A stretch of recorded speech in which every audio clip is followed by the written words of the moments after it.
किसी नगर में एक बूढ़ा चोर रहता था। 16 वर्षीय उसका एक लड़का भी था। चोर जब ज़्यादा बूढ़ा हो गया तो अपने बेटे को चोरी की विद्या सिखाने लगा। कुछ ही दिनों में वह लड़का चोरी विद्या में बड़ा ही प्रवीण हो गया। दोनों बाप बेटा आराम से जीवन व्यतीत करने लगा। एक दिन चोर ने अपने बेटे से कहा कि देखो बेटा, साधु संत की बात कभी नहीं सुनना। अगर कहीं तुम्हें कोई महात्मा उपदेश देता दिखाई दे या देता हो तो अपने कानों में उंगली डालकर वहाँ से भाग जाना। तब उसने कहा कि ठीक है बापू, समझ गया, मैं ऐसा ही करूँगा। फिर एक दिन लड़के ने सोचा कि क्यों ना आज राजा के घर पर ही हाथ साफ कर दूँ। ये ऐसा सोचकर वो उधर को चल पड़ा। थोड़ी दूर जाने के बाद उसने देखा कि रास्ते में रास्ते के बगल में कुछ लोग खड़े होकर एकत्रित हैं। और उसने एक आते हुए व्यक्ति से फिर पूछा कि उस स्थान पर इतनी भीड़ क्यों है, इकट्ठा क्यों हैं लोग। तब उस आदमी ने उत्तर दिया कि वहाँ एक महात्मा उपदेश दे रहे हैं।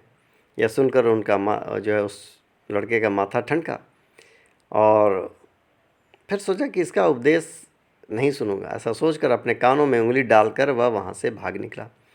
जैसे ही वह भीड़ के निकट पहुँचा, एक पत्थर से ठोकर लगी और वह वहाँ पर गिर पड़ा। उस समय महात्मा जी कह रहे थे, कभी झूठ नहीं बोलना चाहिए। जिसका नमक खाए उसका कभी बुरा नहीं सोचना चाहिए। ऐसा करने वालों को भगवान सदा सुखी बनाए रखते हैं। ये दो बातें उसके कान में पड़ी। वह झटपट उठा और कान बंद कर राजा के महल की ओर चल दिया।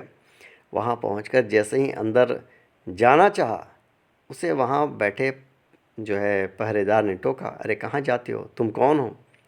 उसे महात्मा का उपदेश याद आया, झूठ नहीं बोलना चाहिए। चोर ने सोचा आज सच ही बोल कर देखे। उसने उत्तर दिया, मैं चोर हूँ, चोरी करने जा रहा हूँ। तो कहा गया उधर से कि ठीक है, अच्छा जाओ। उसने सोचा राजमहल का नौकर होगा, मजाक कर रहा है। चोर सच बोलकर राजमहल में प्रवेश कर गया। एक कमरे में घुसा। वहाँ ढेर सारा पैसा तथा जेवर देखकर उसका मन खुशी से भर गया। एक थैले में सब धन भर लिया और दूसरे कमरे में घुसा। वहाँ रसोई घर था। अनेक प्रकार का भोजन वहाँ रखा था। वह खाने लगा। खाना खाने के बाद वह थैला उठाकर चलने लगा कि तब भी फिर महात्मा का उपदेश याद आया, जिसका नमक खाओ उसका बुरा मत सोचो।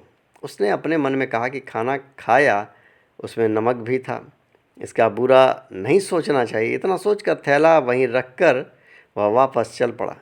पहरेदार ने पूछा, क्या हुआ, चोरी क्यों नहीं की। देखिए, तब उसने कहा कि देखिए, जिसका नमक खाया है उसका बुरा नहीं सोचना चाहिए। मैंने राजा का नमक खाया है, इसलिए चोरी का माल नहीं लाया, वहीं रसोई घर में छोड़ आया। इतना कहकर वह वहाँ से चल पड़ा। उधर रसोइया ने शोर मचाया, पकड़ो पकड़ो, चोर भाग रहा है।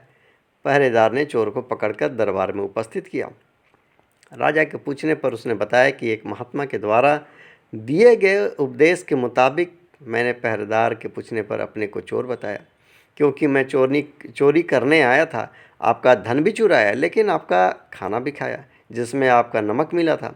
इसीलिए आपके प्रति बुरा व्यवहार नहीं किया और धन को छोड़कर वहाँ से मैं भागने का प्रयास करने लगा। उसके इस उत्तर पर राजा बहुत खुश हुआ और उसे अपने दरबार में नौकरी दे दी।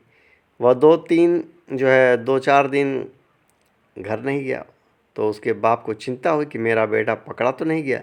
लेकिन 4 दिन बाद लड़का आया तो बाप अचंभित रह गया। अपने बेटे को अच्छे वस्त्रों में देखकर बड़ा ही खुश भी हुआ। लड़का बोला, बापू, आप तो कहते थे कि किसी साधु संत की बात मत सुनो, लेकिन मैंने एक महात्मा की बात सुनी और उसी के मुताबिक काम किया तो देखिए सच्चाई का फल, मुझे राजमहल में अच्छी नौकरी मिल गई।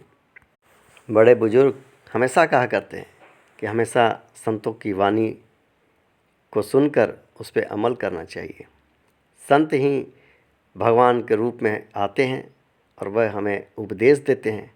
उनका अनुसरण, उनकी आज्ञा का पालन करना हमारा कर्तव्य है। जय सिया राम।